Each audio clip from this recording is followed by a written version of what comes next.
Então, formalmente, bom dia a todos, bom dia a todas. A gente começa agora mais um encontro do ciclo de debates Desafio da Comunicação frente à Pandemia. Ele é organizado pelo Grupo de Pesquisa Convergência e Jornalismo e pelo PPG-Com, aqui da UFOP. Para quem não me conhece, de novo, eu sou a Débora Lopes, eu vou fazer uma introdução breve, bem breve, antes de passar a palavra para a nossa convidada, a professora Verônica Soares, que é quem interessa ouvir aqui hoje, né? Eu queria lembrar, então, que o ciclo de debates ele acontece toda semana, até junho. A gente já tem a programação divulgada nas redes sociais do Grupo de Pesquisa Convergência e Jornalismo, como vocês devem estar acompanhando.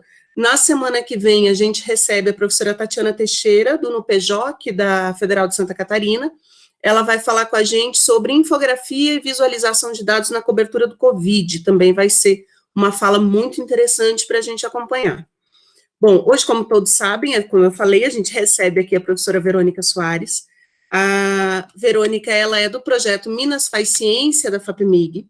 Ela é professora da PUC Minas e é professora da Amerec, que é uma especialização em comunicação pública da ciência da UFMG. Ela tem muita experiência em produção de conteúdo para divulgação da ciência e nessa relação com as fontes. Bom, eu agradeço muito a Verônica por ter aceitado o nosso convite. Estou muito ansiosa por essa fala. E, claro, a todos que estão participando aqui hoje. Antes de passar para ela, 2 avisos importantes. A gravação da semana passada do nosso encontro com o Yuri Castelfranchi já está disponível no YouTube. Vocês conseguem acessar pelas redes sociais do Conjor, então Instagram, Facebook ou Twitter, está linkado lá para vocês no post. E também já está disponível o formulário para quem quiser participar da conversa com a Tatiana Teixeira na semana que vem. Tá? Nós vamos divulgar esse formulário ainda, mas o link já está disponível. Bom, agora, eu vou pedir para todos vocês, para todas vocês, manterem as câmeras e os microfones desligados, para que a gente melhore a nossa qualidade de conexão. Já aviso que, durante a fala da Verônica, se tiver alguém que acidentalmente ligar o microfone, eu vou estar acompanhando ali para poder desligar para não interromper, tá? Aí depois eu e a Aline Monteiro Holmes vamos acompanhar as questões para poder encaminhar para a Verônica. Bom, Verônica, muito obrigada de novo por estar aqui com a gente. Passo a palavra a você. Bom dia a todos e todas. Bom dia, Débora, e muito obrigada de novo pelo convite, né? A UFOP foi minha casa temporária, trabalhei lá de 2011 até o início de 2015, né, como assessora de comunicação, na assessoria de comunicação institucional. Vejo até que tem alguns grandes colegas, amigos meus aqui online, Adriana, Glaucio, e também estou vendo ex-alunos do curso de jornalismo da UFOP, Stênio, Charles, não sei se eu perdi mais alguém. Então, eu sempre fico muito feliz de poder também manter esse contato, né, com os meus vínculos institucionais e acadêmicos com a UFOP e a equipe. E, enfim, estou vendo muita gente conhecida aqui. Obrigada, gente, pela participação.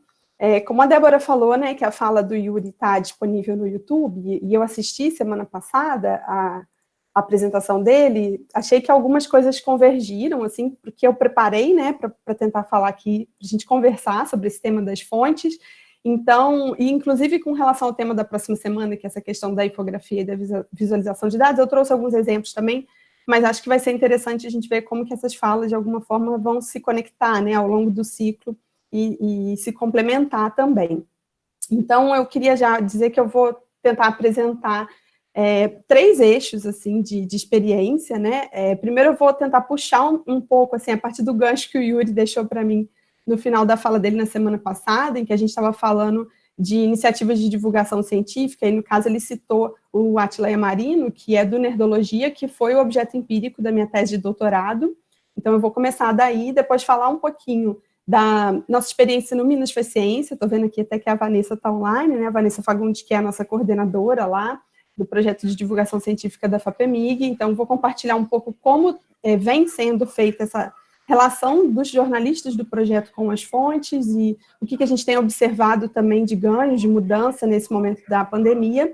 E depois eu queria compartilhar algumas iniciativas que eu tenho acompanhado, né, que são grupos e são pessoas boas fontes, assim, que podem contribuir para a gente saber onde encontrar informação bem apurada, né, sobre o coronavírus e outros temas de ciência. Eu já peço desculpas porque parece que está passando um carro aqui de som na rua e obra também na vizinhança. Enfim, se tiverem problemas ao me ouvir, por favor, me avisem, que aí eu aguardo um pouquinho para a gente conseguir seguir, né, na conversa. Então, a partir da fala do Yuri, assim, só para contextualizar, né, eu fiz uma tese no programa de comunicação social de pós-graduação, né, de comunicação aqui da UFMG, que tinha como objetivo inicial entender melhor a construção de narrativa sobre ciência no canal Nerdologia do YouTube e no processo de escrita, de pesquisa, né, de aprofundamento ali das questões da tese, eu acabei mudando um pouco o eixo da pesquisa central, num aspecto que o Yuri destacou, que é um aprofundamento do entendimento desses projetos, muitas vezes, nos mostra, a partir de perspectivas específicas enfim, recortes epistemológicos, inclusive, né? Eu me aproximei muito das discussões de gênero, dos estudos feministas, e comecei a enxergar coisas no Nerdologia que antes eu não enxergava, né? A princípio, quando eu tive interesse de me aprofundar no estudo desse canal, era obviamente porque é um dos maiores canais de ciência e tecnologia, né, do Brasil, né, em língua portuguesa, se não o maior, e queria entender um pouco como que essa construção narrativa deles conseguia justamente angariar um público tão grande de interessados e como que a gente também, como divulgadores de ciência, jornalistas, poderíamos aprender a entender melhor esse processo, né, e colocá-lo em movimento em outras iniciativas.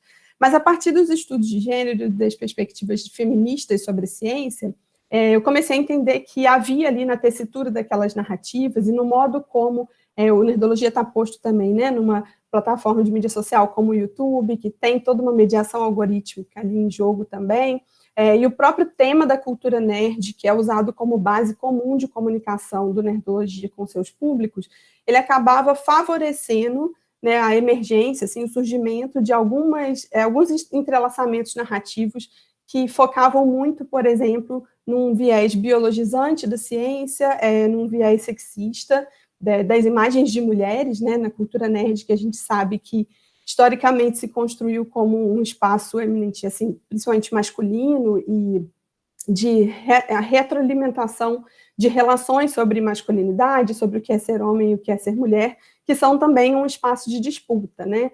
Então, eu acompanho a Átila Yamarino e todo o pessoal do Science Vlogs, que inicialmente era o Science Blogs, mais de 10 anos atrás, há muito tempo, e dentre outras conclusões, assim, até está disponível para leitura, depois a gente pode disponibilizar o link aqui, né, e colocar aí para o mundo para a gente discutir. Tem uma questão muito forte que é de qualquer projeto de divulgação científica, que é o fato da gente falar muitas vezes com os convertidos, né, falar para públicos que já estão, de alguma maneira, pré-interessados em ciência, já têm algum conhecimento prévio, e isso acontece, no Minas Faz Ciência também, né, quando a gente fez a nossa primeira pesquisa de identificação de públicos, a gente viu, por exemplo, que quem assinava a revista e nos acompanhava nas mídias sociais, na internet, eram pessoas que já eram pós-graduandos, né, mestrandos, doutorandos ou professores universitários, enfim, já eram pessoas que tinham afinidade e interesse com o tema científico. E eu acho que o que aconteceu a partir do momento que a gente começou a enfrentar aí os desafios da pandemia, da Covid-19, é que muitos desses influenciadores da ciência, né, dessas figuras que estavam trabalhando no YouTube, em outros espaços, nos seus projetos específicos, eles ganharam, né, uma visibilidade a partir do momento que eles migraram, então, para isso que a gente chama de mídia de referência. Então, foi até bastante curioso por eu ter me dedicado tanto tempo a estudar o Nerdologia, conforme o Átila foi ganhando visibilidade, né, porque ele criou um canal no Telegram para compartilhar grupos e informações, ele é virologista, então era realmente uma fonte que valia a pena continuar seguindo, acompanhando, porque as informações que ele compartilhava foram de muita valia no momento em que a gente começou a entender o que era a chegada da pandemia no Brasil, né, e continuam sendo muito valiosas. Eu comecei a receber os vídeos do Átila, né, ou links para conteúdos que ele estava divulgando, e as pessoas me perguntando, você viu o tal do Átila falando do número de mortos? E foi uma experiência muito interessante ver que ele tinha saído da bolha, né, que ele tinha realmente quebrado ali aquela bolha que se forma em torno de alguns projetos que, embora tenham milhões de seguidores, eles ainda estão, de alguma maneira, falando para um grupo muito restrito, né? A gente tende a achar que tudo está na internet, que tudo está online o tempo inteiro, e eu acho que para comunicadores, divulgadores de ciência, jornalistas de um modo geral, é uma reflexão que a gente tem que manter o tempo inteiro, assim, que a internet não é tudo, né? O mundo não está na internet e, enfim, eu sempre uso de referência meu pai e minha mãe nesse momento, assim, porque, né, ontem fez 1 ano que eu defendi minha tese, minha mãe estava lá na defesa, ontem ela me lembrou disso, e ela, muito provavelmente, nunca mais tinha ouvido falar de Átila Yamarino fora desse espaço, né, da defesa do meu trabalho.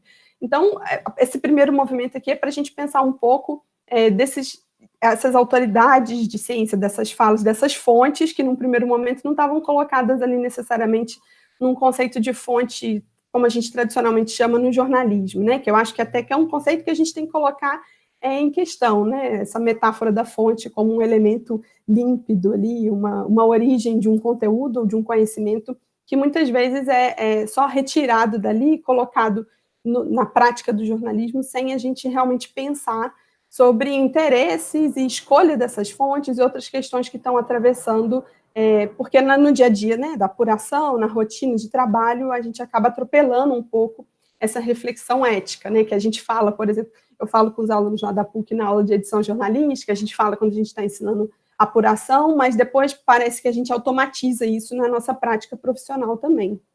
Então, acho que isso diz de uma necessidade da gente resgatar essa reflexão sobre quem são essas fontes, né? Principalmente a partir do momento que a gente achava que elas não mais dependiam da mediação do jornalismo, porque estavam lá falando diretamente para seus públicos em seus projetos de divulgação científica. Então, quando elas saem da bolha, o que isso acontece, né? Eu não sei se todos vocês viram a participação do Átila no Roda Viva e tem acompanhado o trabalho dele especificamente no Twitter, acho que vale a pena acompanhar e começar a identificar também que, infelizmente, quando ganha essa visibilidade para fora da bolha, começa a aparecer ali mais evidentemente uma certa perseguição e os haters, né, e também pessoas querendo o tempo inteiro descredibilizá-lo e colocar em questão a fala dele em função de uma disputa que é política também, que está posta nesse lugar, né? Eu tenho alguns links aqui que, eventualmente, eu quero ver se eu compartilho com vocês, mas vou seguir a ordem aqui do que eu tinha falado, só para não deixar passar também um comentário que o Yuri fez na semana passada e que vocês vão poder acompanhar na semana próxima, na próxima discussão, mas falar um pouco dessa perspectiva também do jornalismo de dados e dos gráficos como fontes, das simulações como fontes, né? Essas visualizações, lembrar de uma fala que eu já ouvi aqui na UFMG da professora Joana Ziller, e os números, quando torturados, eles falam tudo que a gente quer, né? E não necessariamente o que eles querem informar.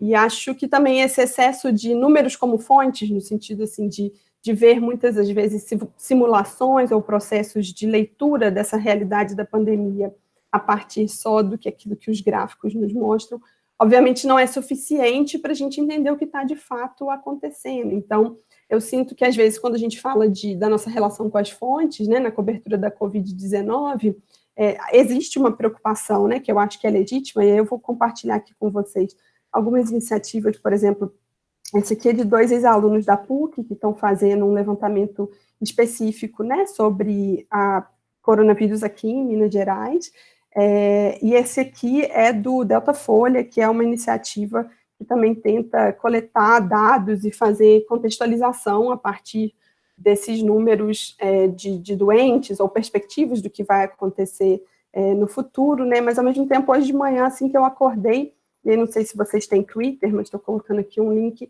para um comentário da Mila Laranjeira, que também é uma fonte, aí, uma influenciadora, tem um canal chamado Peixe Babel, e ela também é pesquisadora da UFMG, que eu acho que vale a pena seguir, vale a pena acompanhar. Ela e a noiva dela, a companheira dela, estão fazendo um levantamento sistemático também dos resultados, dos números, e divulgando no próprio Twitter, que é a Vivi Mota. E eu achei bem interessante esse comentário dela de um levantamento que foi feito a respeito das previsões de números, né, em que os próprios autores admitem que eles, na verdade, não estavam levando em consideração a complexidade do problema, né? Então, não necessariamente os números que estão sendo expostos aí, que estão sendo usados como fontes, eles estão dizendo de uma realidade que é muito mais complexa do que aquilo que consegue ser notificado oficialmente. Então, qual seria o papel, aí falando mais especificamente do trabalho do jornalista, né, de conseguir, de alguma forma, dar conta dessa complexidade para além dos números e não ficar exatamente refém disso, né? Estou compartilhando um outro texto aqui com vocês, que é uma fala do Marcelo Soares, que fala exatamente a mesma frase que eu tinha citado da professora Joana Ziller, né, que foi dela que eu ouvi, sobre esse perigo dos números que muitas vezes dizem aquilo que a gente quer que eles digam, e não necessariamente a realidade do cenário. Junto a isso, eu acho que nesse grande tema assim, do que eu acho que a gente tem que prestar atenção e tomar cuidado, e aí eu quero deixar bem claro que não existe aqui necessariamente, não estou fazendo um juízo de valor dessas iniciativas que eu estou compartilhando, mas tentando ver como exemplos que dizem de um cenário que a gente está observando, né? Que é uma proposta da gente muitas vezes ter se rendido a um jornalismo declaratório, né, que se limite a ir lá e coletar uma frase, ou muitas vezes falar da declaração dos outros, ainda mais com tantas autoridades que hoje se usam das mídias sociais, do Twitter, de espaços em que eles declaram o que eles querem e o jornalismo vai lá e repercute, né, sem necessariamente fazer alguma ponderação sobre isso, e aí eu separei um link aqui que fala, foi uma publicação da coluna da Mônica Bergamo, de uma situação que aconteceu umas semanas atrás, de um pesquisador da USP que estava defendendo o uso da cloroquina num momento em que ainda havia, né, e até onde a gente sabe, ainda há uma preocupação aí com a eficácia ou com a eficiência ou com a necessidade ou não de a gente colocar esse remédio como a solução universal para todos os casos da Covid-19 que estão sendo acompanhados, né? Então,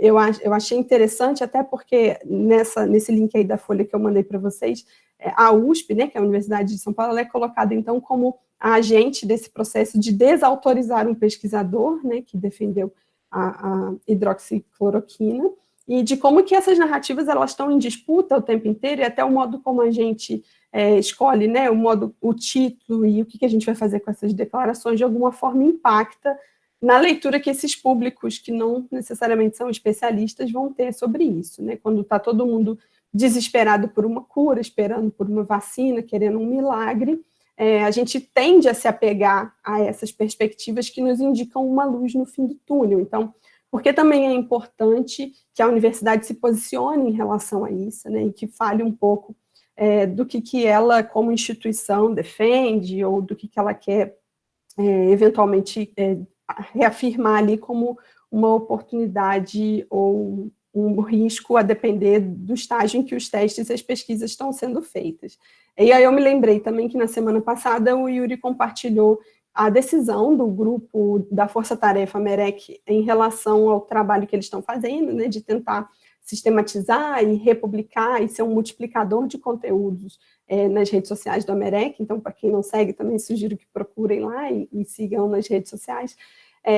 Quando houve a mudança do Ministério da Saúde, em que houve uma opção, então, por não tomar os dados do Ministério mais como dados confiáveis, né? E aí a gente tende também a ter que lidar, às vezes, com uma dificuldade de informação primária, né, nos números próprios ali que estão sendo divulgados pelos órgãos que deveriam estar verdadeiramente à frente do combate à pandemia e ao vírus. Aí, eu vou aproveitar, então, que a gente falou aqui das universidades e desse posicionamento dos órgãos oficiais para falar um pouco da perspectiva do Minas Faz Ciência, entendendo que a gente é um projeto de divulgação científica que faz um jornalismo institucional, né, vinculado à Fundação de Amparo à Pesquisa do Estado de Minas Gerais. É um projeto que completou 20 anos, no finalzinho do ano passado, em dezembro. Eu trabalho para o Minas Faz Ciência desde 2014, foi a primeira vez que eu entrei. Tive um período fora, depois voltei, e a gente tem um grupo de jornalistas, né, que é coordenado pela Vanessa, que está aqui ouvindo também, que atua em diferentes frentes, em diferentes produções. A gente tem uma revista que é trimestral, e tem 25 mil exemplares, distribuída para pessoas do Brasil inteiro. Ontem mesmo eu recebi um contato de uma leitora de Salvador, que estava pedindo atualização no cadastro, né, de entrega. E a gente também tem 2 sites, um que que é o site principal, e o outro em que a gente usa para tentar fazer postagens e textos com foco em crianças de 7 a 10 anos. Também temos uma revista infantil, que é publicada uma vez por ano, com a temática para crianças, e estamos presentes no Instagram, no Twitter e no Facebook, produzindo conteúdo também para mídias sociais, tanto para poder reverberar o conteúdo que circula nos sites e nas revistas, quanto para tentar produzir conteúdo original com foco específico ali naquelas linguagens de cada mídia, né?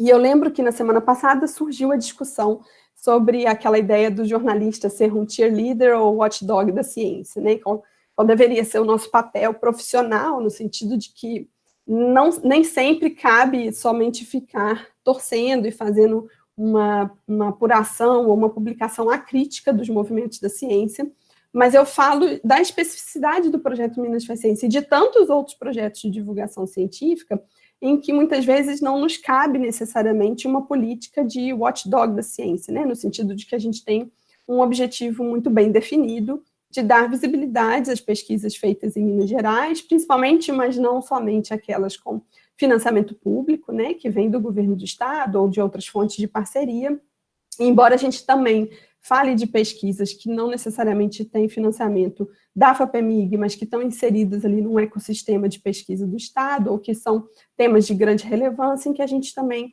utiliza, né, o nosso circuito ali de comunicação para dar visibilidade a elas.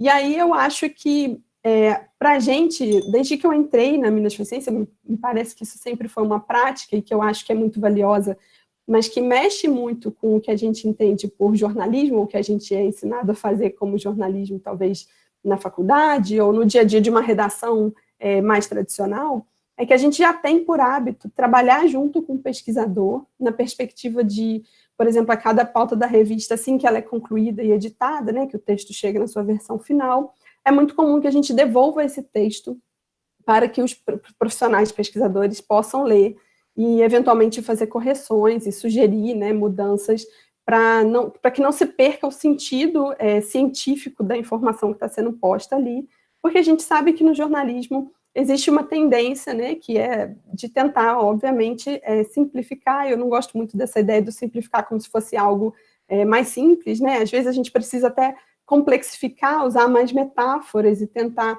contar de outra forma uma mesma história, para que ela consiga justamente sair dessa bolha dos próprios pesquisadores se lendo na revista, né? A gente quer que pessoas que não são acadêmicas, que não têm nenhuma afinidade com o ambiente da universidade ou dos institutos de pesquisa, possa ler uma reportagem na Minas Faz Ciência, entender do que ela se trata, entender o valor daquela pesquisa. Então, eu sei, por exemplo, que para muitos colegas jornalistas, essa ideia de retornar o texto para a fonte, ela é muito problemática. Mas a gente constrói uma outra relação com as nossas fontes. E aí eu estou falando de uma especificidade do projeto Minas Faz Ciência, que eu acho que tende a ser muito valiosa e que pode trazer mais benefícios, né, melhores frutos, se ela também for usada em outros projetos de divulgação ou de jornalismo em que isso é possível, que é a ideia, então, da gente fazer junto, né, tentar cada vez mais não enxergar esse pesquisador nessa figura da fonte clássica do jornalismo, né, que é alguém que a gente vai estar inquirindo de uma maneira, às vezes até a separá-lo daquilo que é a nossa prática, mas de conseguir compartilhar, talvez, ali, de pontos de contato, e inclusive explicar para aquela fonte por que algo que ela está me contando ali, naqueles termos das palavras que ela usou, não está funcionando, né? No fim de semana, por exemplo, eu estava trabalhando numa pauta que não tinha a ver com coronavírus, mas falava do Zika vírus, que era a prevalência de pessoas diabéticas serem infectadas pelo Zika vírus, e é uma dissertação de mestrado de uma pesquisadora, a Camila Silva, da Federal do Vale do Jequitinhonha, em Mucuri, aqui no interior do estado, e ela acabou me mandando uma informação por e-mail, assim, que era uma justificativa tão complexa das consequências lá de um dos resultados da pesquisa dela, que eu tive que chamá-la no WhatsApp e falar assim: Camila, eu preciso de ajuda, porque esse trecho aqui que você escreveu para mim não está fazendo o menor sentido, nem na minha cabeça, eu estou aqui pesquisando e lendo outras coisas, vamos tentar escrever junto essa frase de novo de um jeito que funcione. E aí eu fiz uma sugestão para ela: olha, o que você acha se a gente escrever assim? E aí ela me respondeu: não, assim tem que reforçar esse aspecto, porque isso aqui é muito importante. Aí isso aqui que você quer dizer é isso mesmo? Tá certo, pode deixar assim então? Ok. E aí eu acho que tem uma mudança muito grande nessa relação de jornalistas e pesquisadores, que é um tema talvez até que já está até cansativo, né? Quem trabalha com isso sabe que existe aí uma certa rixa que muitas vezes sempre volta à tona, que é jornalistas não sabem escrever sobre ciência, eu não quero dar entrevista porque você vai alterar minha fala e colocar em questão o que eu falei. Lembro de já ter entrevistados e tive bolsistas, estagiários, monitores que ouviram isso de pesquisadores também, né, que jornalista é novidadeiro, jornalista transforma as coisas em informações erradas, equivocadas, e, por outro lado, a gente tem muitas vezes também pesquisadores que não estão dispostos a fazer esse gesto que a Camila fez comigo no WhatsApp, né, que tem uma expectativa de que nós, como jornalistas, tenhamos que estar prontos para dar conta de tudo.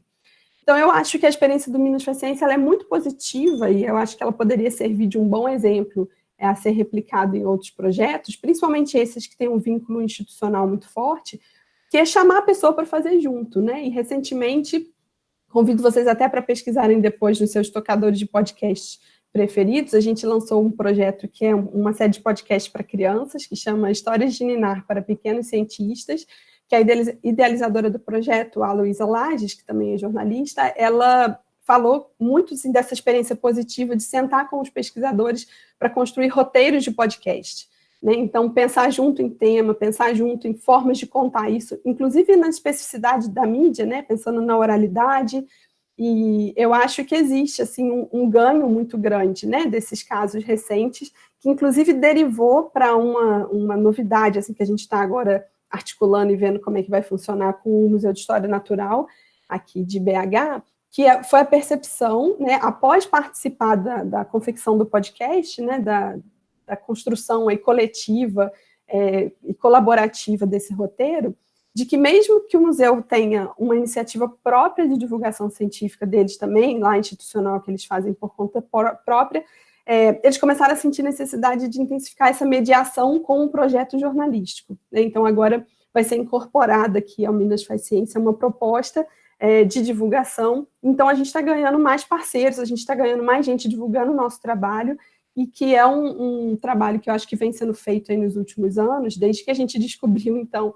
que o nosso público majoritário era formado por pesquisadores, mestrandos, doutorandos, né, pós-graduandos ou pós-graduados de modo geral, é que essas pessoas têm que ser multiplicadores para a gente. Né? Então, se a gente não consegue chegar na criança e no adolescente, eu acabei de ler aqui, que a Débora falou que a filha dela gostou muito do podcast, é um pouco isso, assim. Então, que os pesquisadores sejam os nossos multiplicadores para repassar essa informação para as suas famílias, né, para os seus colegas que não são da academia, enfim, levar um pouco mais adiante essa informação.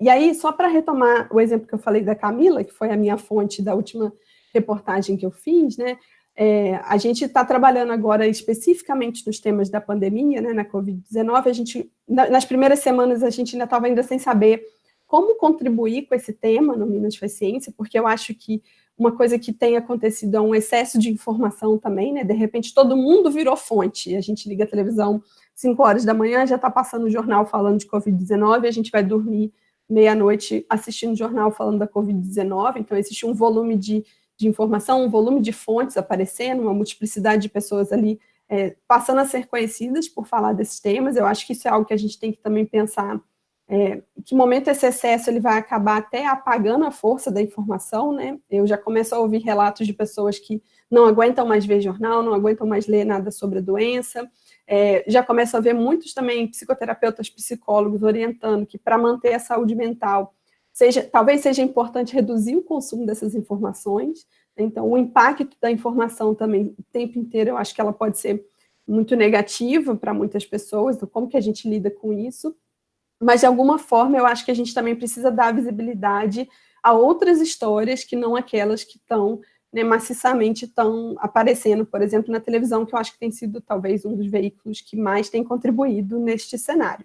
Então, na Minas Faz Ciência, eu estou começando, por exemplo, a perceber que é muito importante falar do que as universidades do interior estão fazendo, uma vez que a gente sabe que aqui em Minas Gerais, né, o FMG é a maior universidade, a universidade que está na capital, que já tem mais facilmente acesso, né, a jornalistas, às empresas de mídia e já tem até relações muito bem estabelecidas, né, essas fontes já estão bem estabelecidas. Eu lembro quando eu trabalhava na UFOP, que a gente brincava, assim, que uma das maiores dificuldades, às vezes, era conseguir convencer um jornalista da capital a ir até a universidade fazer a cobertura, né, de alguma pauta, alguma pesquisa, porque na maioria das vezes, ou era mais fácil encontrar uma fonte aqui na capital, em Belo Horizonte, ou não precisava ir até lá, então você resolvia isso de outras formas, e a gente estava o tempo inteiro tentando pautar, então, a imprensa a partir das pesquisas que estavam sendo realizadas aqui a 90 quilômetros de BH.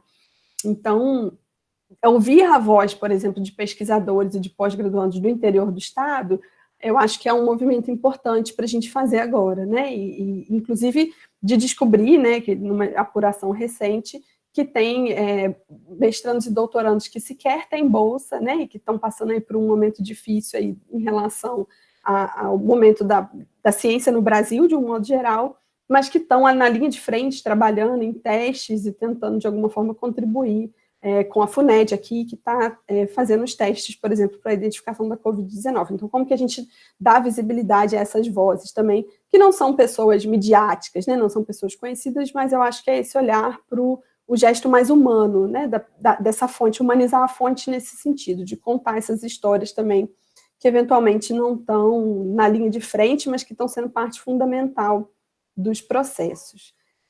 E aí eu até coloquei aqui que é óbvio que quando a gente fala, por exemplo, eu comecei falando do Átila Yamarino, né, que eu acompanho desde 2010 e que de repente agora todo mundo conhece e sabe quem é, e também tem o Dr. Drauzio Varela, que é maravilhoso, né, em tudo que sempre fez e que também tem muito essa presença midiática, mas o que eu tenho acompanhado também é ver outras figuras que começam a se tornar muito conhecidas. Eu destaquei aqui os nomes, por exemplo, da Margarete Dalcomo, lá da Fiocruz, né, que começou a dar mais entrevistas, e todo dia a gente começa a ver, então, o rosto dessa mulher cientista que passa a ser uma referência, né, para poder falar do tema.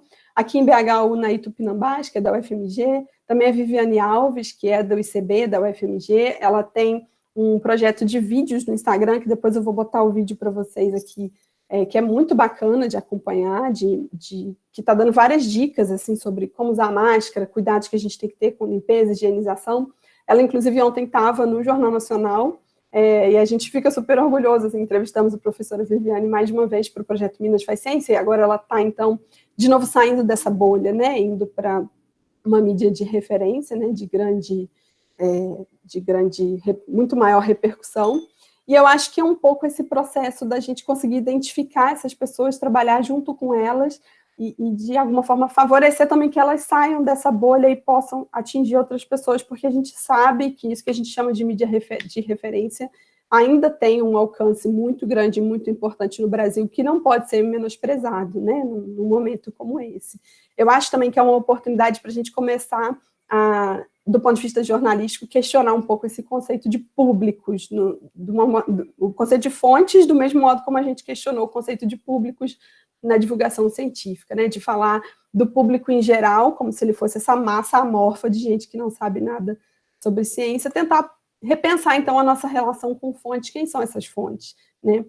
A Camila, doutoranda lá da Federal do Vale do Jequitinhonha, em Mucuri, que está trabalhando nos testes da Covid, né, ou é um professor que já tem, inclusive, ele já é a fonte conhecida dos jornalistas e por isso tem essa facilidade de estar sempre aparecendo. Né? Quem são essas pessoas que a gente pode acessar e com quem a gente pode dialogar e com quem a gente pode trabalhar junto para construir um ecossistema de informação mais contundente, né, até para poder lidar com a desinformação desses tempos. E aí eu destaquei aqui algumas iniciativas, eu vou só jogar o link aqui, porque eu acho que talvez seja importante a gente já partir para um debate, né? Uma das coisas mais legais que eu já vi sendo lançadas aí nos últimos tempos é a Abore, que é uma agência que funciona nos moldes do Eureka Alert, que basicamente é uma plataforma que reúne tanto releases de projetos ainda não necessariamente publicados, né? Pesquisas que ainda estão em fase de publicação, para que os jornalistas possam se preparar para poder entrevistar essas fontes e divulgar à medida que elas sejam libertadas do embargo, né, que é o período em que a gente não pode ainda divulgar uma pesquisa, mesmo sabendo que ela já vai ser publicada pelos periódicos. Eu acho que é uma das ferramentas mais importantes para jornalistas que já foram criadas nos últimos tempos. Ela tem financiamento do Instituto Serra Pilheira, foi idealizado pela Sabine Righetti e pela Ana Paula Morales, que são pessoas que eu também acho que a gente tem que seguir, tem que acompanhar, fazer um trabalho brilhante. E também tem a rede de jornalistas e comunicadores de ciência, que lançou aí um levantamento, uma iniciativa assim, que eu acho desafiadora, mas importante também da gente acompanhar, que é essa ideia de conteúdo confiável por WhatsApp, né? Até vou colocar aqui outros links que têm relação com a Rede Consciência, que é um manifesto em defesa da ciência, do jornalismo científico, e até tem um texto aqui que foi publicado no Observatório da Imprensa falando um pouco desse movimento, então, dos próprios jornalistas e comunicadores começarem a se mobilizar. E eu acho que, de certa forma, inclusive, eles se tornam fontes a partir do momento que eles estão aptos a analisar esse cenário, né, do que é a comunicação em tempo de pandemia, por exemplo, que é um pouco o que a gente está querendo refletir junto aqui, né. O Instagram da professora Viviane Alves, que eu citei, que é a iniciativa dos vídeos, né, é o Micro FMG, e queria terminar, assim, convocando, né, ou convidando todos para que a gente não perca de vista que semana que vem, dia 7, tem a Marcha Virtual da Ciência, que eu acho que é um momento importante assim, para a gente também se mobilizar e falar junto e tentar, de alguma forma, chamar atenção aí por meio de hashtags, links, compartilhamentos, curtidas, sobre esse momento que a gente está vivendo e da importância da gente defender a ciência, o investimento em ciência, e os cientistas e também os divulgadores de ciência e a informação cientificamente comprovada, né, e esse conceito de fonte, então, ele passa, inclusive, pelo fato de que os próprios jornalistas de ciência, eu acho que quanto mais trabalham e se dedicam ao tema específico de cobertura, mais a gente está apto a fazer um melhor texto sobre ciência, entender o que é um preprint, por que a gente tem que ter cuidado com determinadas informações que ainda não estão consolidadas, e é um desafio muito grande, mas acho que a gente aprende no processo, e um pouco dessa parceria que a gente tem feito no Minas Faz Ciência, que tem funcionado muito bem, de escrever junto, reforça essa questão, né, que é, acho que o processo de produção desses conteúdos, dessas reportagens, de fazer junto com pessoas que, inclusive, pensam diferente da gente, eu acho que vai nos levar mais longe do que se a gente continuar se fixando muito em conceitos e modos de fazer que talvez já não deem conta, né, da complexidade de uma situação dessa como a gente está vivendo. Eu acho que é um pouco por aí, assim, não sei se ficou alguma dúvida na minha fala, se alguém quiser voltar em algum tema que eu comentei, fazer alguma pergunta. Estou vendo aqui que a Nélia está pedindo o link do Minas Faz Ciência, é para já, vou mandar aqui rapidinho. Verônica, olha só, eu tenho aqui uma questão que chegou e eu tenho uma questão minha também. Claro, pode falar. Por ordem de prioridade, eu vou passar a questão de outra pessoa, né, na frente. A Aline Monteiro Holmes pergunta o seguinte: eu gostaria que você falasse um pouco sobre o papel dos sites, blogs ou canais de ciências que são mais divertidos, tipo Blablalogia, o Emílio Garcia, Pirula, Carlos Ruas, na divulgação da ciência. A questão é, essa quebra da linguagem, entre aspas, sérias, pode atrapalhar a credibilidade da fonte, ou vale mais o alcance a públicos que estão fora da bolha, como você estava falando antes? Não, eu não tenho crítica nenhuma a isso, eu acho, inclusive, que eles são super necessários. Uma característica que eu acho que a gente tem que valorizar na divulgação científica é justamente a diversidade de iniciativas possíveis, né, que a gente pode construir. Então, assim, eu acho que existem momentos e públicos específicos para determinados projetos e produtos, e essa questão do humor, de usar vamos dizer assim, esse chão comum de comunicação, eu acho que é uma das estratégias, talvez, que permita um projeto ser mais bem sucedido, né? Eu acho que a questão aí talvez está no fato de que há momentos em que eu acho que essas iniciativas não dão conta da complexidade do processo, ou então elas precisam, de alguma forma, ser complementadas aí por informações adicionais se elas querem exatamente furar a bolha, né? Eu vi uma iniciativa muito legal, que agora não vou me lembrar, acho que foi o Olá Ciência que fez, porque eu vi, na verdade, a repercussão da Mila Laranjeira com a Vivi Mota fazendo, que era um experimento, brincar, assim, de tentar jogar um ovo para cima sem quebrar, de pegar ele de volta na frigideira, para tentar explicar essa lógica do achatamento da curva, né? Por que é mais importante a gente manter a curva suave ali do que fazer um pico e aumentar aí o número de infecções, brincando com a ideia de você não deixar um ovo quebrar. Então, tem uma série de questões ali que mobilizam as pessoas, que fazem elas quererem tentar em casa, e que, de alguma forma, está passando uma informação. Mas, de toda maneira, é uma informação que já está sendo também insistentemente repetida, que é essa ideia do achatamento da curva. Né? Então, tem que achatar a curva, tem que achatar a curva. Tá bom, mas por que tem que achatar a curva? Eu acho que é um momento que esses mesmos projetos, ou, enfim, iniciativas adicionais, podem ocupar esse espaço também, que é de explicar. Na verdade, o achatamento da curva tem a ver com evitar o colapso do sistema de saúde, né? E aí são outras questões que se impõem, que a brincadeira do ovo não dá conta. E eu acho que tem espaço para tudo isso, e depende, obviamente, do objetivo específico ali, se você quer só chamar atenção, se você quer atrair a pessoa para para aquele momento específico, a partir dali, então, ela, enfim, vai navegar por outros espaços e despertar a atenção dela para outras possibilidades de contato, né, com o tema. Nós temos aqui um comentário da Anelisa Siqueira, que é um complemento um pouco para isso que você está falando, né? Eu acho que um olhar para isso, que ela lembra que o Yuri comentou sobre um desafio que os divulgadores científicos enfrentam, que é a dificuldade de conseguir atenção em meio a uma tempestade de informação. Sim. Aí eu colo um pouco com a minha questão, que eu acho que dialoga muito com o que ela falou, que existe já um estudo sobre esse excesso, esse impacto do volume de informações na pandemia? Em relação à pandemia, sinceramente, eu não conheço. Inclusive, eu acho que uma coisa curiosa, assim, que eu acho que é importante a gente pensar também, e aí até fazendo uma autocrítica, assim, para quem está produzindo conteúdo, acho que nas humanidades, eu tenho observado muita gente levantando muitas chamadas de pesquisa e de publicação sobre o tema, né? E eu acho que a ciência ela tem tempos diferentes, inclusive dentro das próprias áreas, né, do conhecimento. Essa semana a gente divulgou no Minas Faz Ciência pelo menos 2 pesquisas da UFMG que estão fazendo levantamentos via formulário online para tentar identificar padrões de comportamento das pessoas do ponto de vista psicológico em relação à pandemia.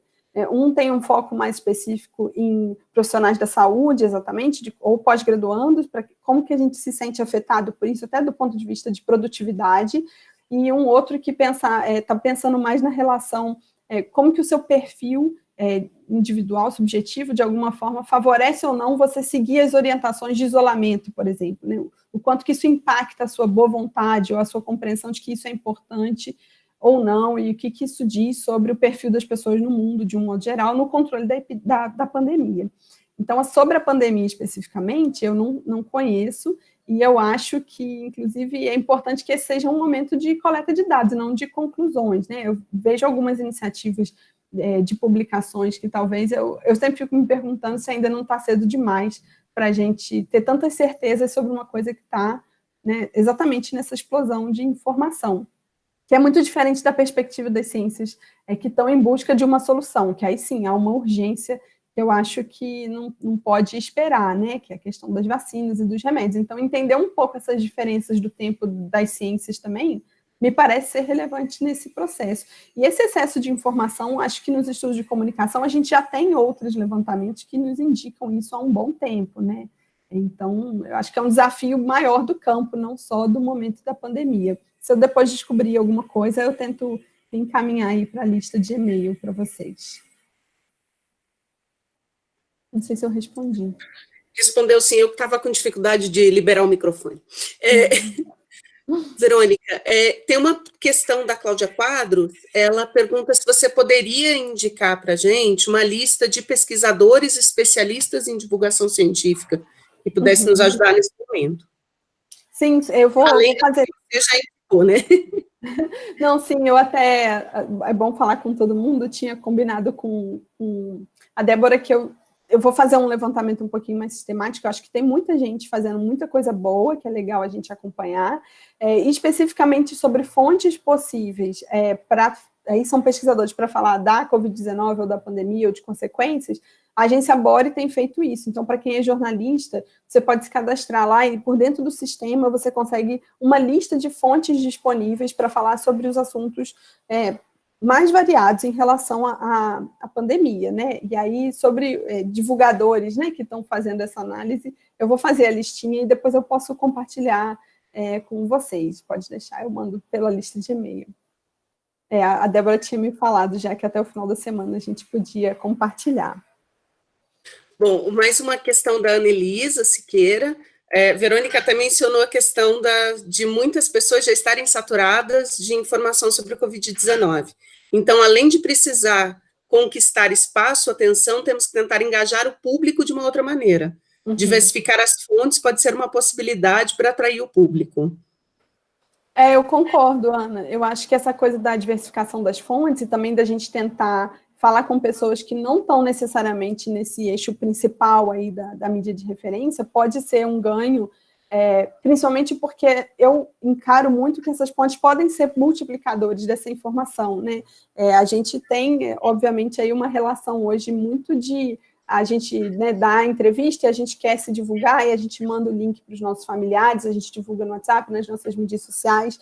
Então, nesse movimento é que eu acho que a gente consegue né, parar de ver sempre as mesmas pessoas, porque a gente indica outras pessoas que talvez estão num projeto menor e vão chegar ali por relações interpessoais, né, que a gente sabe que impactam muito também o modo como a gente consome informação. Né, faz muito mais diferença ser eu falando para minha mãe uma coisa do que ela tendo que ouvir isso de um pesquisador que ela não tem muita certeza lá de onde veio, o que está falando e tudo mais. Então, essa relação de construção de confiança e de usar a fonte também como uma parceira nessa mediação aí, eu acho que é uma estratégia, principalmente para projetos como o nosso, como Minas Faz Ciência. Né? Eu acho que quando a gente está falando do jornalismo de referência, obviamente, pode ser diferente, mas na nossa experiência tem dado certo convocar os pesquisadores para esse lugar, de ajudar a gente a furar a bolha. A Tássia Galvão fala, eu sou de uma instituição pública federal de ensino, e nesses locais essa relação nossa com a fonte às vezes é bem complicada, pois na troca de textos entre o jornalista e o pesquisador podemos abrir precedentes nas demais pautas, e todos podem querer isso. Isso acontece porque as pessoas conversam entre si. Como poderíamos lidar com isso? Talvez alguma normatização interna de comunicação ou algo a mais para lidar com essa possível situação? Tássia, eu vou falar da experiência específica lá do Minas Faz Ciência, que a gente tenta lidar com isso não a partir de normatizações, mas num trato muito da relação pessoal com a fonte, com o entrevistado. Né? Em geral, acontece, é muito comum que durante a escrita, né, durante o processo de apuração, eles já solicitem, tipo assim, depois você me manda um texto para eu dar uma conferida, e aí a gente trata disso com uma certa tranquilidade. Tá bom, pode deixar que a gente manda sim. Quando existem casos, por exemplo, que tem mais de uma fonte envolvida numa reportagem especial, é óbvio que a gente não manda o texto inteiro para todo mundo ver, porque isso pode causar ali um problema, inclusive de mexer em coisas que não tem nada a ver, né? E o nosso editor, o Maurício Guilherme, que é talvez uma das pessoas que eu vou indicar aí que vocês sigam, conheçam o trabalho, né, que faz um trabalho maravilhoso na Minas Faz Ciência, ele fala muito também de uma importância de a gente conversar com o pesquisador sobre o que é o trabalho do jornalismo e o que é a informação científica que ele tem que olhar com mais cuidado. Né? Então, não cabe ao pesquisador sugerir uma mudança no título se é só porque ele não gostou do título. E ele pode até sugerir, mas essa decisão não vai ser acatada pelo editor. Né, porque o que a gente quer dele é uma parceria que também respeite o nosso trabalho como jornalistas de ciência. Então, acho que é um trabalho de diálogo e também de, vamos dizer assim, a gente tem que ajudar o pesquisador a entender a importância do nosso trabalho nesse processo também, né, explicar para ele que o título que ele quer pode ser ótimo para o artigo que ele vai publicar, mas não funciona para uma revista de divulgação científica. E a gente deixa esses termos claros na conversa também, né? Olha, professor, professora, pode dar uma lida. Se você encontrar qualquer incorreção, qualquer necessidade de correção, você fica à vontade para sinalizar. A gente só pede para não mudar o estilo do texto, que está já adequado com a linha editorial da revista. Então, não existe, assim, uma normatização, sabe? Não existe uma regra. Eu acho que é algo que se dá muito também numa relação de humanização com a fonte, né? De, tipo, dele também e dela também entenderem o que é parte do nosso trabalho e como que ele pode contribuir com a gente e não intensificar um conflito, né? Tem vezes que a gente não acata as sugestões. Isso vai de caso a caso, né? De acordo com também o que a gente recebe de retorno e do que a gente conversa. Né? Tem que ter um diálogo muito grande nesse processo, que eu acho que é o melhor caminho. Né? A normatização, eu acho que ela funciona para você ter uma burocracia ali, né, no processo, mas eu não sei se ela resolve esse problema que você está sinalizando aí, né? Então eles vão conversar entre si, todo mundo vai saber. Em teoria, todo mundo pode ter a chance de contribuir. Você quer ser meu parceiro? Vamos sentar e trabalhar junto, né? Não é uma competição, a gente quer fazer o melhor para os dois lados. Tem uma questão do Rafael Barbosa Fialho Martins. Ele pergunta, na sua visão, qual foi o saldo desse processo de popularização e celebrização, entre aspas, do Átila Yamarino? O que trouxe de positivo e de negativo para a divulgação da ciência? Não, eu acho muito mais positivo do que negativo, assim, acho que, inclusive, que a gente pudesse ter mais Átilas e Yamarinos e mais pessoas tão conhecidas, assim, e que sejam vistas como referência, né?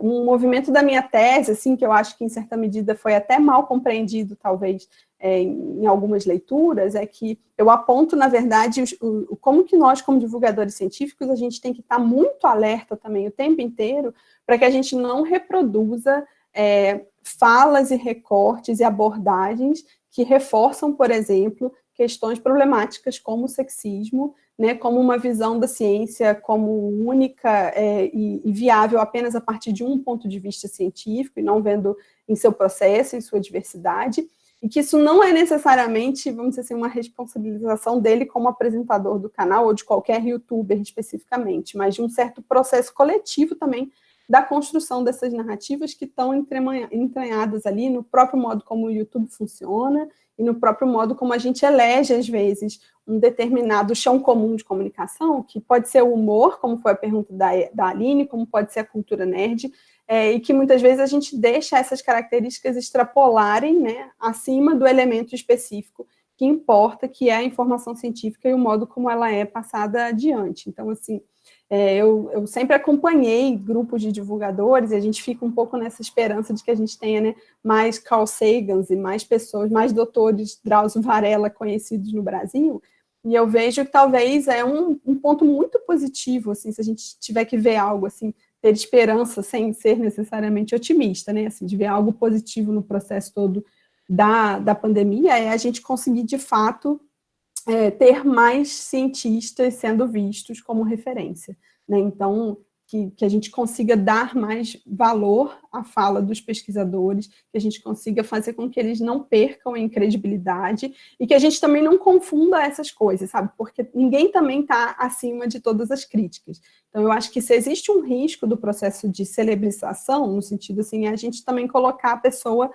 num lugar de não poder receber crítica. E nesse ponto, eu acho que o Drauzio Varela ele é exemplar, inclusive de saber se posicionar no momento em que ele sabe que ele precisa recuar, ou pedir desculpas, ou reforçar, ou corrigir um certo depoimento, né? A equipe dele trabalha muito bem em relação a isso, e eu acho que é um exemplo bastante positivo, assim, de uma celebridade, né, médica, científica, que inclusive sabe lidar com esses momentos, assim, em que eventualmente recebe críticas, e como reagir a isso de uma maneira positiva, agregadora, né, pensando no todo e não só no processo específico, né, que ele pode ter sofrido ali. Eu acho que é um caminho mais ou menos por aí, mas que a gente tenha mais divulgadores científicos, sim, cada vez mais conhecidos.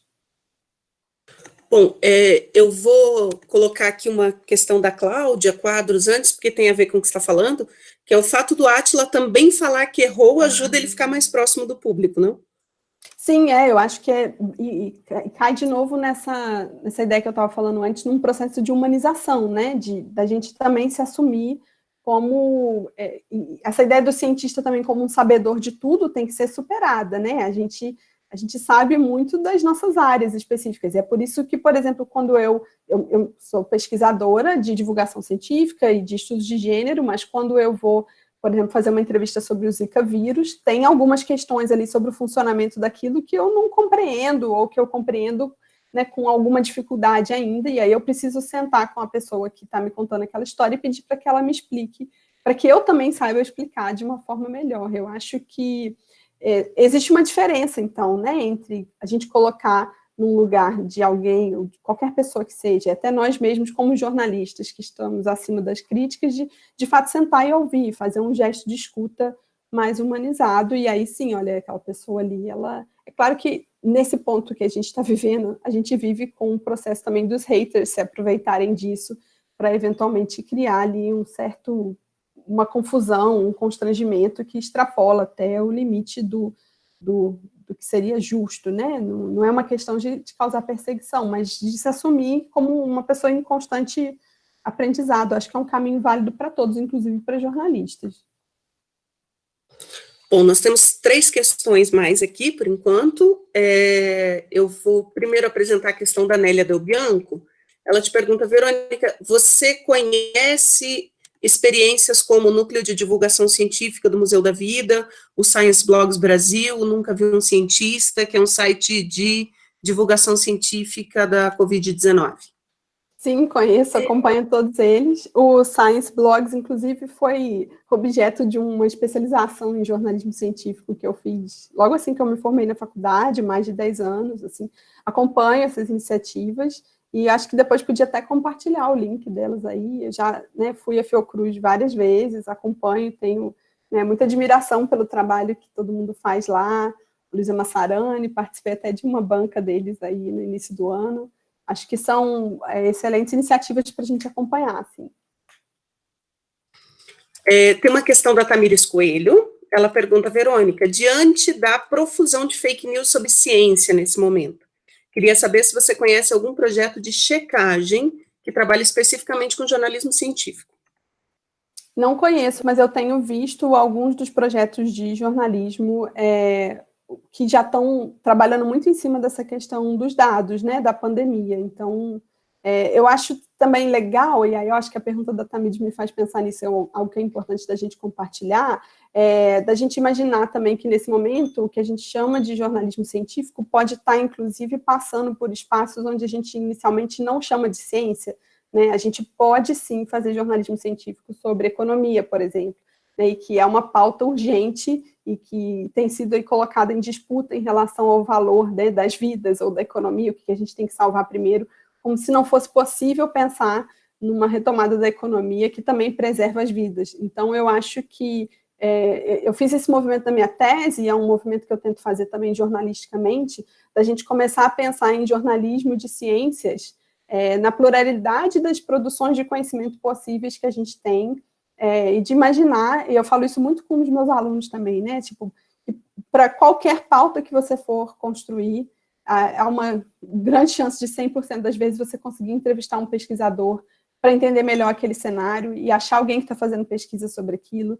Então, talvez superar um pouco essa ideia, né, de que a checagem de fatos de ciência ou a apuração do jornalismo científico está muito estrito no campo, por exemplo, das ciências da saúde, biológicas ou das exatas, e expandir um pouco essa ideia de que, no fundo, toda a produção de conhecimento que a gente quiser divulgar pode ser uma divulgação de conhecimento científico, né? Então, eu acho que é algo que a gente precisa pensar mais sobre isso. Assim, quando a gente pensa em jornalismo de ciência, a gente está pensando no que especificamente, né? E por que falar de história não pode ser também jornalismo científico? É mais uma provocação coletiva, assim, para a gente pensar junto. É difícil tensionar essa noção de ciência, né? Sim, eu acho que é um exercício cotidiano que a gente tem que fazer. Bom, tem mais uma questão aqui do Glaucio Santos. A Covid-19 permitiu maior acesso da população a dados científicos e ao conhecimento científico. E a doença mudou a lógica de produção de conteúdo pelos veículos de comunicação, chegando a um ponto de massificação. É fato que as redes sociais têm papel importante nesse processo de difusão, mas, por outro lado, as plataformas também são usadas com muita intensidade para ataques aos cientistas. O crescimento da difusão do conhecimento científico veio com desafio, o combate às fake news, né? Tem muito a ver com o que a Tamires estava falando. Você poderia falar um pouco sobre isso, especificamente, como o Minas Faz Ciência está se articulando nesse sentido?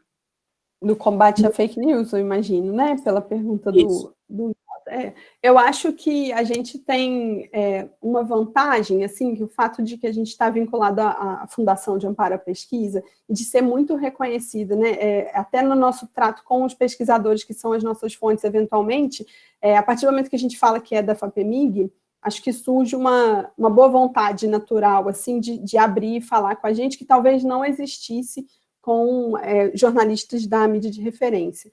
Então, eu acho que muito do nosso lugar, assim, vamos dizer assim, se a gente não tem uma atuação, acho que muito ativa contra fake news nesse sentido, né, de falar, a gente não está ali para fazer a checagem de informações que estão sendo eventualmente publicadas em outros lugares, mas acho que muito de construir um espaço, vários espaços, né, nas mídias sociais, na revista, onde as pessoas que estão lendo aquilo podem confiar naquela informação. Então, eu acho, e aí, na hora que o Glaucio foi falando, assim, eu penso muito que muitos desses desafios são desafios tão complexos e tão gigantes que porque a gente não vai ter uma resposta para eles, a gente muitas vezes vai ter que aceitar, ser bem realista de que a gente não vai conseguir resolver tudo isso. Que ao mesmo tempo que as mídias sociais e o YouTube foram excelentes para fazer milhões de pessoas seguirem canais de ciência, se interessarem mais por ciência, decidirem fazer formação específica na área de ciência, isso não vai impedir que as notícias falsas continuem ganhando mais atenção, né? Uma fala do Yuri na semana passada, acho que falou um pouco disso também, né? Que existe uma diferença no que está faltando. Não falta informação, informação a gente tem em excesso, o que falta é confiança. Então, eu acho que esse ponto da confiança, ele fica muito fortalecido no projeto Minas Faz Ciência, pelo tempo em que o projeto existe, né? Já são mais de 2 décadas agora, que é uma fundação também que está sempre dando apoio à manutenção e permanência do projeto. A gente tem excelentes relações com as nossas fontes, no sentido de que elas também confiam no material que a gente está produzindo, ajudam a difundir, vêm até nós com proposições, pedem para que a gente faça parte dessa rede de multiplicação. Então, eu acho que é um pouco nesse lugar, assim, informação tem em todo lugar.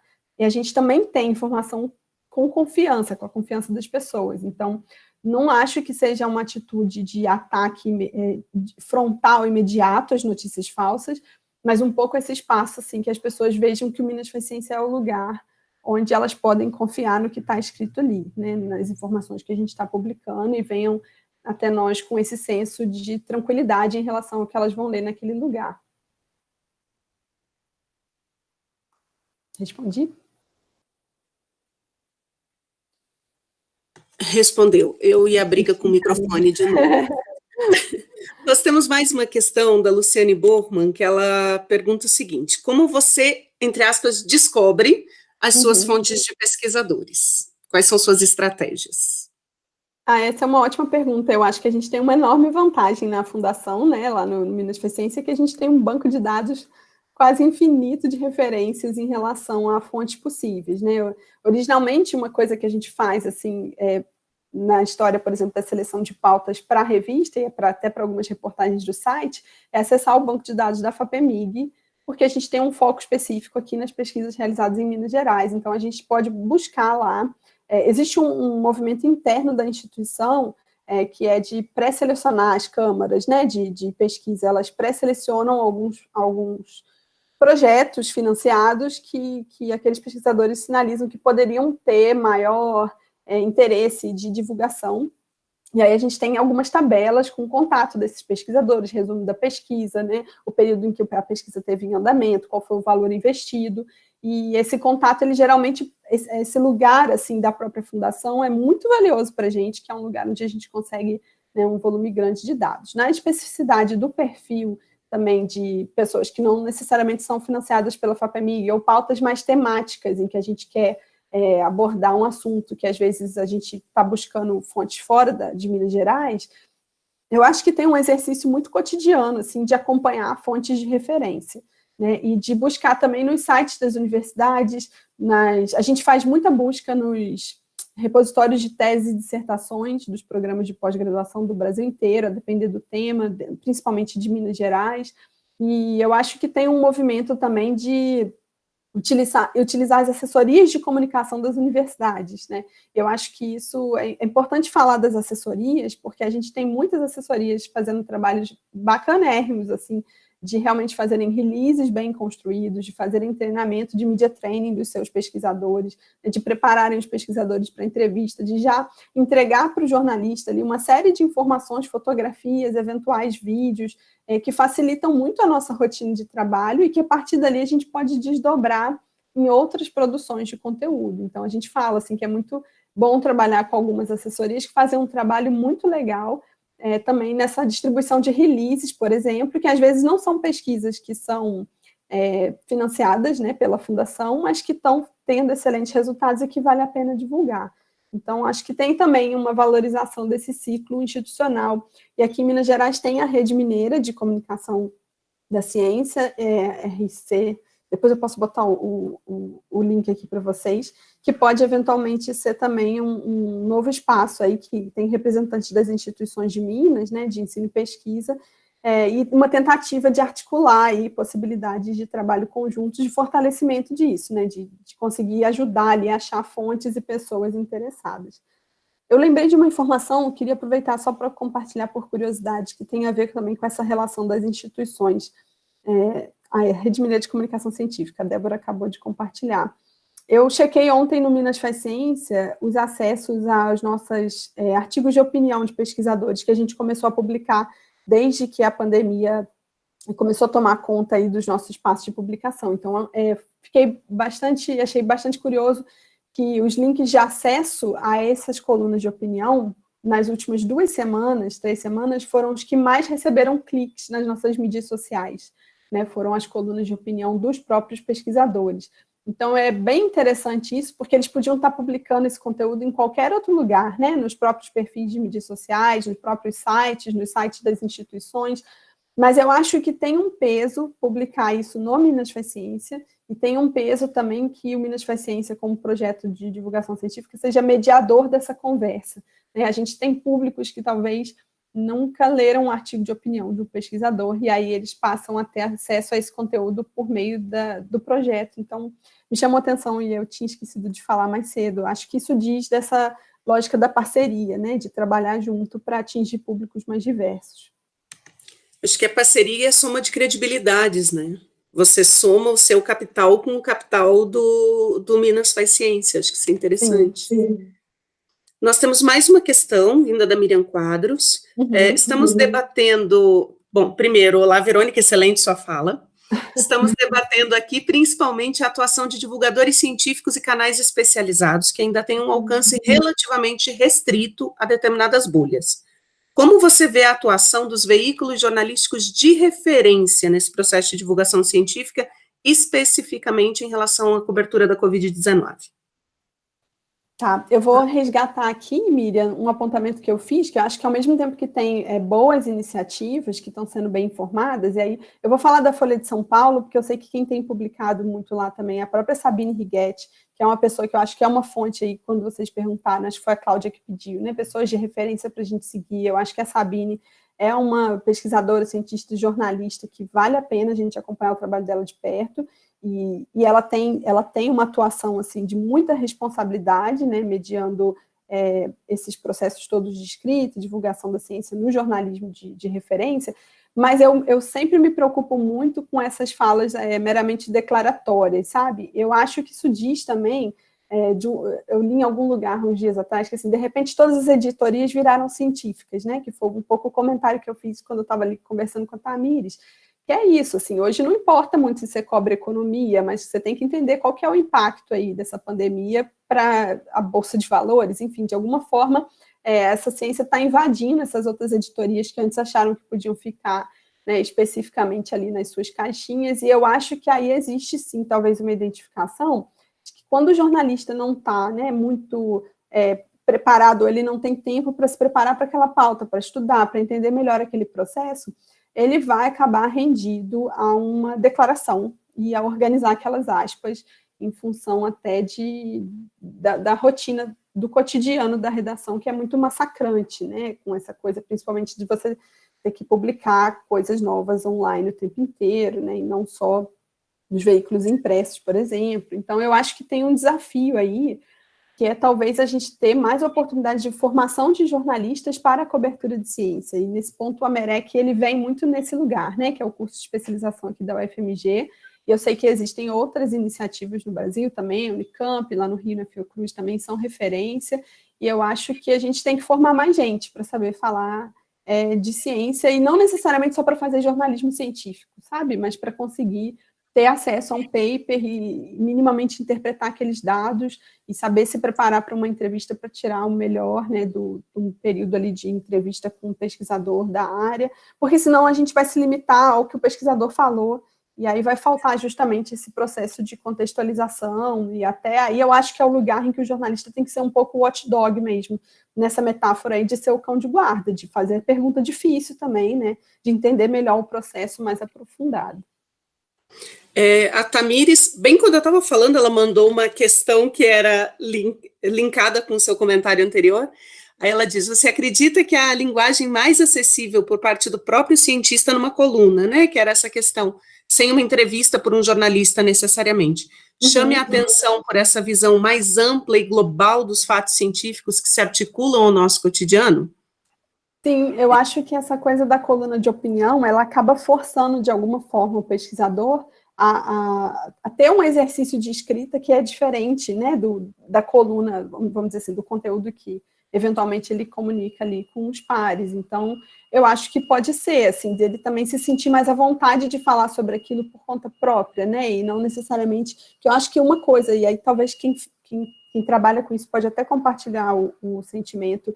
Eu sinto que, às vezes, quando a gente faz entrevistas com determinados pesquisadores, há uma relação um pouco assim de, deixa eu te ensinar aqui o que eu sei, né? Isso acontece no momento da entrevista com o jornalista.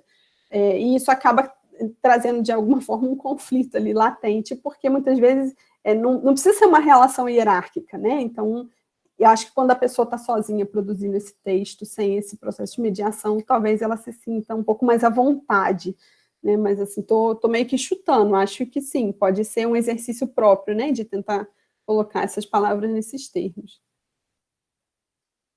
E nós temos mais uma questão aqui, feita pela Germana Barata, falando sobre a importância da participação de cientistas na divulgação e impacto disso, como a FAPEMIG tem lidado com a valorização da atividade da divulgação científica na carreira acadêmica.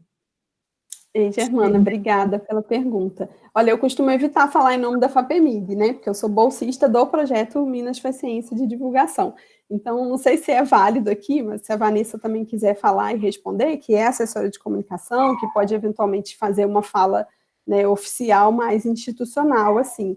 Eu acho que existe uma valorização da divulgação no sentido, dentro do projeto Minas Faz Ciência, de dar visibilidade também a projetos que mestrandos, doutorandos e professores estão desenvolvendo, né? Inclusive, não necessariamente em função de receberem bolsa da FAPEMIG. A gente até recebeu um retorno, achei assim, bem sensível na última semana, de um professor de ensino básico fundamental que foi entrevistado, por exemplo, para a revista Minas Faz Ciência, em função de um projeto que ele desenvolve de biologia, Bionota 10, eu acho que é o perfil @ dele no Instagram, depois eu posso confirmar.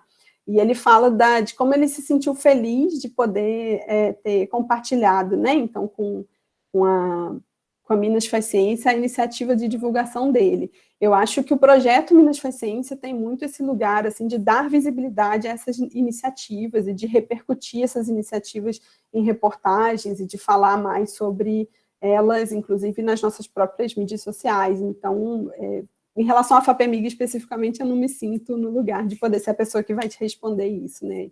É da fundação. A Vanessa quer falar alguma coisa? Eu não sei se ela ainda está online aqui. Deixa eu ver.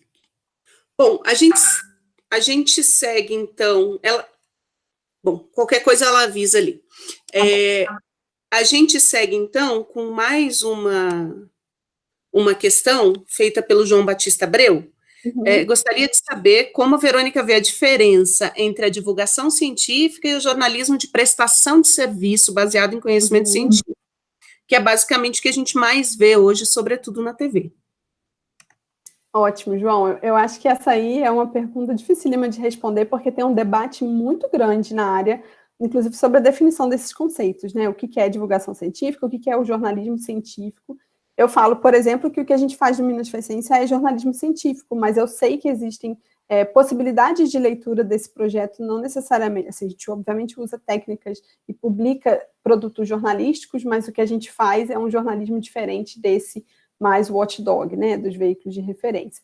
Então, eu, particularmente, inclusive nas minhas pesquisas, eu uso o termo divulgação científica como um termo genérico, como um grande guarda-chuva, em que cabem ali iniciativas das mais diversas, que vão desde educação em museus, enfim, projetos de jornalismo, que podem ser projetos de divulgação científica, mas depois eu posso compartilhar, inclusive, algumas referências. A Luísa Massarani tem ótimos textos que tentam debater isso.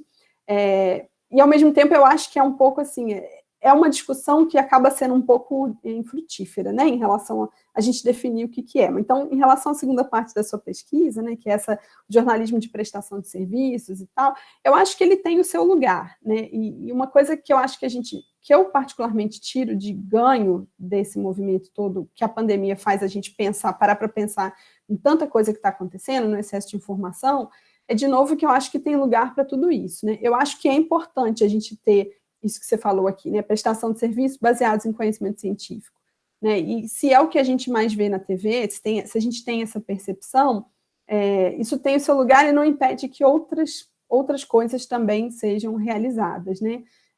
E outros programas sejam pensados com foco em jornalismo científico, e que outras iniciativas dos próprios pesquisadores não possam surgir e depois terminar ou se transformar. Então, assim, eu gosto muito de pensar que a divulgação científica, sendo esse grande guarda-chuva, ela se fortalece quanto mais diversas são as iniciativas, quanto mais públicos diferentes a gente está pensando em alcançar, porque nunca vai existir um único jeito de fazer, né? Um único modo de pensar, um único produto possível de ser realizado. Então, assim, meio que quanto mais gente, melhor, sabe? E aí, cada produto ali, da TV, você faz isso, eu não acho que cabe a gente julgar, isso aí não é bom o suficiente ou está errado. Aqui tem um propósito, né? E aquele propósito não precisa ser o mesmo do meu projeto vai ter um outro propósito. Ao fim e ao cabo, eu vejo muito assim que o propósito inicial do Minas Faz Ciência, talvez na sua concepção, tenha sido dar visibilidade às pesquisas que recebem financiamento público do Estado, até no sentido de prestação de contas. Mas eu acho que hoje a gente dá conta de fazer muito mais do que isso, inclusive construir pontes, que eu acho que é o que é mais importante para quem se dispõe a trabalhar com divulgação científica, né? Fazer essas conexões. Então, o que você tem que eu não tenho, como é que a gente junta isso e chega num outro lugar? Acho que é um pouco por aí. Verônica, quero te agradecer muito. Perguntar se você quer encerrar, falar alguma coisa. Não, eu quero só agradecer esse volume imenso de perguntas aqui, foi muito legal, muita gente que eu admiro, né, assim, que sigo e que uso de referência bibliográfica também, e assim, podem me procurar depois nas mídias sociais, me mandar e-mail, se a gente quiser continuar com a conversa, né, e acho que é bacana demais a gente aproveitar esses momentos também para criar novas conexões, então, obrigada pela oportunidade e estou à disposição, se vocês quiserem continuar conversando, a gente se encontra por aí. Bom, Verônica, então, de novo, eu te agradeço, foi ótimo. E aproveito para avisar todo mundo que na semana que vem a gente segue discutindo os desafios da comunicação nesse contexto maluco que a gente está vivendo. A gente vai receber a Tatiana Teixeira, do NUPEJOC, lá da Universidade Federal de Santa Catarina, para falar sobre infografia e visualização de dados. Essa fala da Verônica vai ainda hoje para o YouTube do grupo, aí a gente deve circular nessa semana, assim como a curadoria de fontes que ela vai fazer para a gente. Muito caridosamente, muito obrigada. Uma ótima fala, Verônica. Obrigada, viu? Obrigada, gente. E um bom fim de semana aí. Amanhã é feriado, Dia do Trabalhador. Bom feriado para nós, mesmo em meio à pandemia.